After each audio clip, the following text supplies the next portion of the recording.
E aí galera, aquele é Gibi, tudo tranquilo com vocês? Sejam muito bem-vindos ao Eu Leio Gibi, meu nome é João e o vídeo de hoje é um vídeo de resenha. Resenha pra gente conversar um pouquinho sobre Batman, A Queda do Morcego, volume 1.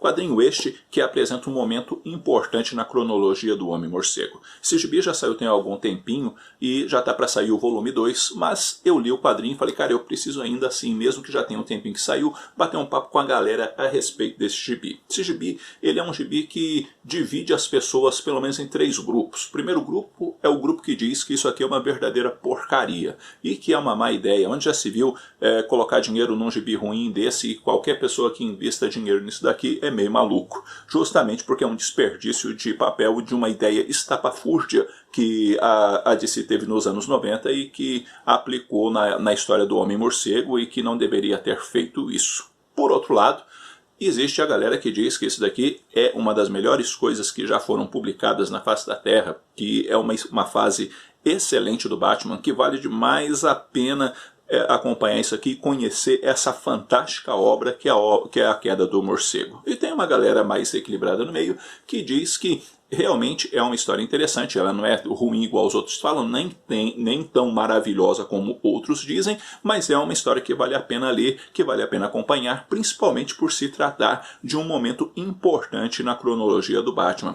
E diga-se de passagem, eu faço parte desse grupo que está aí no meio, que não acha que é tão ruim, nem acha que é a coisa melhor do mundo, mas que é um gibi que vale a pena acompanhar, justamente porque está fazendo parte desse momento importante da vida do Homem-Morcego e que traz desdobramentos importantes também na forma de contar a história. Aqui, nesse encadernado, especificamente volume 1, nós somos apresentados ao Bane. O Bane, então, ele tem por objetivo derrotar o Batman, e isso também fica muito claro na capa, né? E aí, então, a gente vai conhecer o Bane, as motivações do Bane, todas essas coisas, e o Bane, então, vai para Gotham City, e uma vez em Gotham City, ele vai tecer um plano. Nesse plano, ele vai libertar todos os prisioneiros que estão lá no Arkham e vai deixar Gotham um verdadeiro caos. E uma vez que Gotham está num verdadeiro caos, o Batman precisa fazer alguma coisa para que a paz, dentro do possível, seja restabelecida dentro da cidade do Homem-Morcego.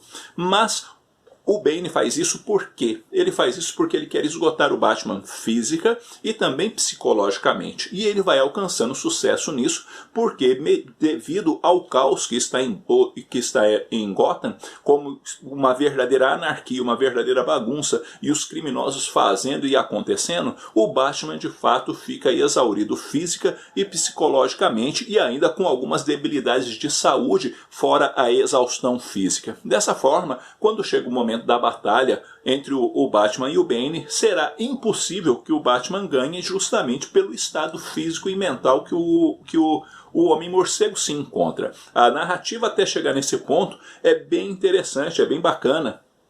O roteiro fica bem amarrado, as motivações são apresentadas de uma forma bem coerente, o esgotamento do Batman, a preocupação dele, inclusive com o Robin, que no caso é o Tim Drake, justamente porque o peso, né, e a dor ainda no coração do Batman pela morte do Jason Todd é muito forte, então ele tem medo, por exemplo, que o Tim acabe se machucando ou morrendo e perder outro Robin, como é que ia ficar isso, entre outras coisas que vão sendo trabalhadas dentro da narrativa até chegar o momento da luta. Então, sim, não teria como o Batman ganhar aquela luta naquele estado que ele estava. Mesmo que alguém diga, não, tinha sim, porque não tinha, nunca estava conseguindo nem parar em pé direito por quanto de todas as situações ali vividas dentro da narrativa. O cara estava simplesmente exaurido psicologicamente, fisicamente e de certa forma com a saúde também bem arrebentada. Depois disso, do acontecimento que vai colocar o Bruce Wayne numa cadeira de rodas, nós vamos ter a segunda parte do encadernado, onde nós vamos ver o Jim Paul, o Azrael, tornando-se o Homem-Morcego. Por que não o Asa Noturna? Isso também é mais ou menos explicado dentro da história, por que o Bruce Wayne não escolheu o Asa Noturna e sim o Jim Paul. E o Jim Paul, ele acaba assumindo características muito próprias a respeito de ser o Batman. Então ele vai ser um Batman mais violento, um Batman mais impiedoso, um Batman que não está muito preocupado, inclusive, com investigações ou o lado detetivesco do Homem-Morcego. Ele quer bater em criminoso e, se necessário for, ele vai arrebentar o cara no meio e, se necessário for, ele não teria um problema com matar. Ele só evita isso porque ele está vestindo agora o capuz do Homem-Morcego. Mas, diante das circunstâncias vividas e diante de algumas coisas que ele vai passando, inclusive no primeiro momento que ele vai enfrentar o Bane, é necessário que haja mudanças no traje. Então vai ser também apresentado o novo traje do Homem-Morcego, né, que é um traje aí mais parecido com uma armadura, ou é uma armadura que depois será usado esse traje para enfrentar o Bane no final do encadernado. Há algumas questões bacanas no encadernado, outras nem tanto. Fato é que depois que o Jim Paul se torna o Batman, os autores eles ficam muito preocupados por mostrar um Batman muito diferente do Batman Bruce Wayne. E isso torna, às vezes, a história um pouco inconsistente e fica meio variando um pouco na qualidade do quadrinho. Aquilo que vinha de forma muito consistente, nesse começo não é tanto. Me parece que os autores na época estavam assim tentando aprender, né, a desenvolver um novo Batman, uma vez que o Jim Paul tem uma personalidade completamente diferente do Bruce Wayne. Bruce Wayne, inclusive, mesmo diante de uma cadeira de rodas, ele não parou, ele continuou ali fazendo algumas coisas importantes por causa de elementos que acabam acontecendo, inclusive com o pai do Tim Drake. A narrativa, em geral, é bem bacana. Tem umas coisas assim que você olha na história, como, por exemplo, chega uma hora em que o Jim Paul ele tá já é o Batman, então, para poder chegar onde o Bane está, ele dá um jeito dos capangas do Bane se escaparem da cadeia.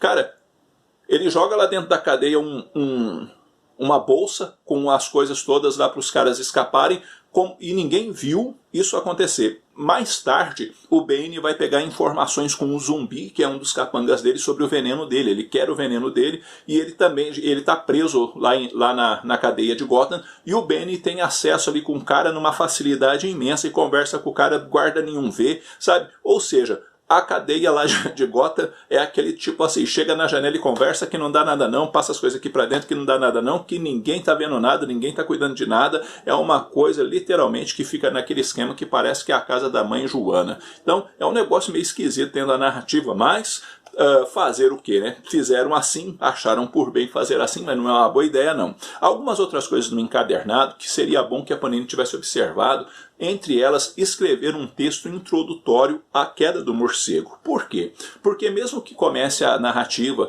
mostrando quem é o Bane, contando a história, a origem do Bane, existem informações dentro do quadrinho que seriam interessantes que houvessem algumas explicações. Por exemplo, se você nunca leu nada do Batman dessa época, você vai se deparar com o fato de que o Bane quebrou os braços do Crocodilo.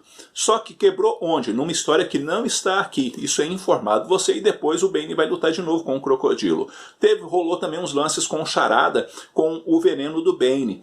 Isso está aqui? Não, não está aqui. É informado você disso. Ou seja, o Bane já estava na história, né, quando começa a queda do morcego. E também tem a questão do próprio Jim Paul. Então eu acho que depois da história de apresentação do Bane, que é a primeira história do encadernado, seria bem bacana se tivesse um texto introdutório, tipo a história até aqui. Fizesse um resuminho, né, de quem é o Jim Paul, de onde que ele veio, todo aquele lance da ordem lá de São Dumas, essas coisas todas, e também um pouco sobre o Bane e os acontecimentos até ali. Um texto que pegasse uma página e daria assim uma orientada boa, principalmente para informações que vão surgindo dentro da história, que seriam interessantes, né? Interessantes poder dizer como que isso aconteceu, para trazer mais clareza para o leitor. Tirando essas questões, é tudo muito tranquilo de se compreender. E se você não tiver lido nada nunca do Batman, também você vai conseguir entender, tirando essas ressalvas que eu coloquei.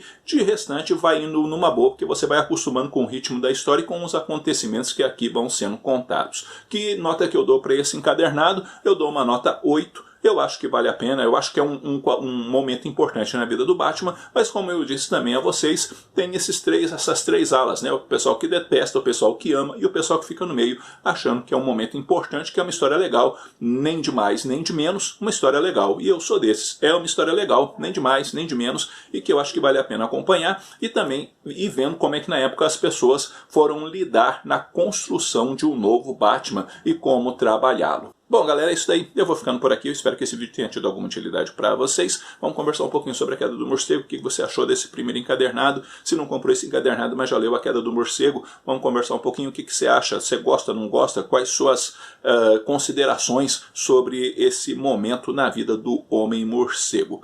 No mais, eu vou ficando por aqui. Logo, logo eu estou voltando com outro vídeo. Um abraço forte em todo mundo. Até a próxima.